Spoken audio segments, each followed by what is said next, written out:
मिथिला पर मेहरबान भारत की सरकार और बिहार की सरकार।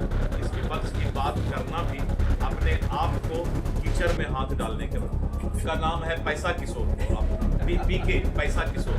पैसा वाला वो है, थोड़ा सा उनका अपना खर्च हो जाएगा तो उसके बाद वो छोड़ देंगे सब। उन्होंने खुद कहा है कि अभी थोड़ा बचा हुआ है, उसको खर्चा कर देते हैं तो फिर ठीक। कि इस देश के जमीन को और वक्त के नाम पर कुछ परिवार जो लूट रहे थे, आज अगर पासमानदा मुसलमान भाई और गरीब मुसलमान भाई को वक्त का आय का उसको साधन संसाधन मिले तो ये तो अच्छी बात है। लालू प्रसाद यादव जी का बेटा, इसको कौन जानते थे? अगर लालू यादव जी के बेटा नहीं होते तो कोई दूसरा यादव इस देश के अंदर, इस बिहार के अंदर मुख्यमंत्री होता या नेता होता। ये चांदी के चम्मच में जन्म लेकर के गाल बजाने वाले लोगों के बारे में हम क्या बात करेंगे? अपने बेटा बेटी अपना परिवार से आगे लालू यादव जी नहीं जाते हैं। आम यादव को इसका फायदा मिले, भारतीय जनता पार्टी। नमस्कार, मेरा नाम शानू झा है और आप लाइव सिटीज मधुबनी से देखना शुरू कर चुके हैं। 24 अप्रैल को प्रधानमंत्री नरेंद्र मोदी का दौरा मधुबनी जिला में होने जा रहा है। पंचायती राज दिवस के अवसर पर प्रधानमंत्री नरेंद्र मोदी का आगमन मधुबनी में होना है। इसको लेकर के बीजेपी के तमाम बड़े नेता, एनडीए गठबंधन के तमाम शीर्षस्थ नेता मोर्चाबंदी करना शुरू कर दिए हैं, कमर कसकर तैयारी में लग चुके हैं। इस बाबत बीजेपी प्रदेश अध्यक्ष जो दिलीप जायसवाल हैं, उनका आना मधुबनी में हुआ था। उन्होंने विपक्ष पर खासा हमलावर करते हुए कहा कि ये विपक्ष विरोधी ताकतों को आगे बढ़ाने वाली मानसिकता को रखता है। यह विपक्ष देश तोड़ने की भावना को रखता है। इसके साथ ही प्रशांत किशोर को भी आड़े हाथ लेते हुए उन्होंने कहा कि प्रशांत किशोर के पास जब पैसा खत्म हो जाएगा तो उनका खेल भी खत्म हो जाएगा। वक्फ संशोधन बिल को लेकर साथी तेजस्वी यादव पर किस तरीके से हमलावर होते हुए दिख रहे हैं बीजेपी बिहार प्रदेश अध्यक्ष दिलीप जायसवाल, देखिए इस वीडियो में। पदाधिकारी, विधायक, सांसदों का एक बैठक आयोजित किया गया। जैसा कि मालूम है कि भारत के लोकप्रिय प्रधानमंत्री श्री नरेंद्र मोदी जी मधुबनी जिला 24 अप्रैल को आ रहे हैं और 24 अप्रैल को वो पंचायती राज के प्रतिनिधि एवं आम जनता को संबोधन करेंगे। 10 जिला के लोग इस कार्यक्रम में शामिल होंगे। सीतामढ़ी, शिवहर, दरभंगा, मधुबनी, समस्तीपुर, मुजफ्फरपुर, सहरसा, सुपौल और ऐसे अररिया और इन जिलों के लोग मतदाता इस सभा में आएंगे।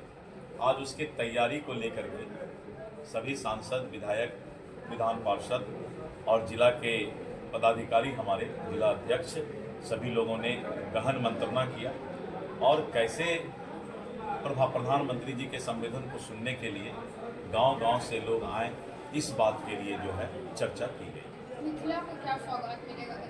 देखिए, प्रधानमंत्री जी अभी कुछ दिन पहले ही दरभंगा में आकर एम्स का सौगात दिए थे। इस बीच में संसद में आपने देखा कि यहाँ पर मखाना बोर्ड मिला और अभी आपने सुना है कि यहाँ पर मधुबनी को हवाई पट्टी भी मिलने जा रहा है। तो इस तरह करके मिथिला पर मेहरबान भारत की सरकार और बिहार की सरकार। तो हमको लगता है इसमें ज़्यादा बोलने से हमें कुछ कमी ही आ जाएगी। मिथिला पर सरकार मेहरबान है। सर, 26/11 के मोस्ट वांटेड को भारत लाया गया है, इसको लेकर विपक्षी का कहना है, कह रहे हैं जो बीजेपी इसको राजनीति ना से। देखिए, ये विपक्ष जो है इसका दोहरा चरित्र, भारत विरोधी ताकतों के साथ तालमेल और भारत तेरे टुकड़े होंगे कहने वाले के साथ राजनीति करने वाला ये विपक्ष, इनको न देश से मतलब है न देश की जनता से मतलब है।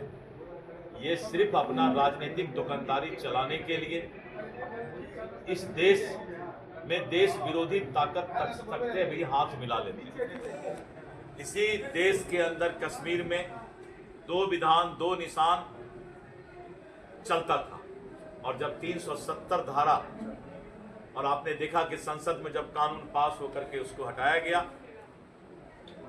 तो आज कश्मीर में अमन चैन का समय आया है। इसलिए इस विपक्ष की बात करना भी अपने आप को कीचड़ में हाथ डालने के बराबर। उसका नाम है पैसा किशोर को, अब पीके पैसा किशोर, पैसा वाला वो है, थोड़ा सा उनका अपना खर्च हो जाएगा तो उसके बाद वो छोड़ देंगे सब कुछ। उन्होंने खुद कहा है कि अभी थोड़ा बचा हुआ है उसको खर्चा कर देते हैं तो फिर ठीक हो जाएगा। सर, वक्फ बिल को संशोधन करके कानून में लाया गया, जिसको लेकर पटना में राजद मुसलमान नेता विभिन्न प्रकार के पोस्टर लगा के पुरजोर विरोध कर रहे हैं। वक्फ बिल जो आया है, संशोधन बिल, तो आप लोग को कैसा लग रहा है? ठीक है ना?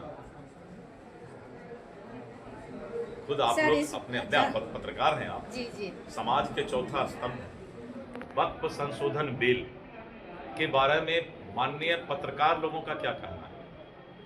अगर आप लोग को लगता है कि इस देश के जमीन को और वक्फ के नाम पर कुछ परिवार जो लूट रहे थे, आज अगर पासमानदा मुसलमान भाई और गरीब मुसलमान भाई को वक्फ का आय का उसको साधन संसाधन मिले तो ये तो अच्छी बात है। तेजस्वी यादव कह रहे हैं हम 5-5 हिंदू मुसलमान के साथ। ये कौन है? लालू प्रसाद यादव जी का बेटा है। इसको कौन जानते थे? अगर लालू यादव जी के बेटा नहीं होते तो कोई दूसरा यादव इस देश के अंदर, इस बिहार के अंदर मुख्यमंत्री होता या नेता होता। हमने तो मोहन यादव जी को खोजा मध्य प्रदेश में, हमने तो भूपेंद्र यादव जी को खोजा, हमने तो नित्यानंद राय जी को खोजा, हमने तो पवन यादव जी को कहलगांव में खोजा, हमने प्रणब यादव जी को मुंगेर में खोजा, हमने जयप्रकाश यादव जी को नरपतगंज में खोजा, और दिलीप जायसवाल भी किसी नेता का बेटा नहीं है। तो इसलिए जो है ये चांदी के चम्मच में जन्म लेकर के गाल बजाने वाले लोगों के बारे में हम क्या बात करेंगे? यानी आप लोग का कहना है लालू यादव सिर्फ अपने ही यादव को, अपने बेटा बेटी, अपना परिवार से आगे लालू यादव जी नहीं जाते हैं। आम यादव को इसका फायदा मिले, भारतीय जनता पार्टी इसका चिंता करेगी। तो देखा आप लोगों ने जिस तरीके से दिलीप जायसवाल का आना अभी मधुबनी में हुआ है और वहां आकर प्रेस वार्ता के दौरान उन्होंने तमाम विपक्षी नेताओं के साथ साथ महागठबंधन इंडिया गठबंधन को आड़े हाथ लेते हुए खूब हमलावर होते हुए दिखे हैं। ऐसे ही तमाम छोटे बड़े खबरों को लाइव सिटीज पर देखते रहें। तत्काल के लिए दीजिए इजाज़त। नमस्कार, धन्यवाद। मिथिला पर मेहरबान भारत की सरकार और बिहार की सरकार, इस विपक्ष की बात करना भी अपने आप को कीचड़ में हाथ डालने के बाद। उसका नाम है पैसा किशोर को, अब पीके पैसा किशोर, पैसा वाला वो है, थोड़ा सा उनका अपना खर्च हो जाएगा तो उसके बाद वो छोड़ देंगे सब कुछ। उन्होंने खुद कहा है कि अभी थोड़ा बचा हुआ है उसको खर्चा कर देते हैं तो फिर ठीक। कि इस देश के जमीन को और वक्फ के नाम पर कुछ परिवार जो लूट रहे थे, आज अगर पासमानदा मुसलमान भाई और गरीब मुसलमान भाई को वक्फ का आय का उसको साधन संसाधन मिले तो ये तो अच्छी बात है। लालू प्रसाद यादव जी का बेटा, इसको कौन जानते थे? अगर लालू यादव जी के बेटा नहीं होते तो कोई दूसरा यादव इस देश के अंदर, इस बिहार के अंदर मुख्यमंत्री होता या नेता होता। ये चांदी के चम्मच में जन्म लेकर के गाल बजाने वाले लोगों के बारे में हम क्या बात करेंगे? अपने बेटा बेटी, अपना परिवार से आगे लालू यादव जी नहीं जाते हैं। आम यादव को इसका फायदा मिले, भारतीय जनता पार्टी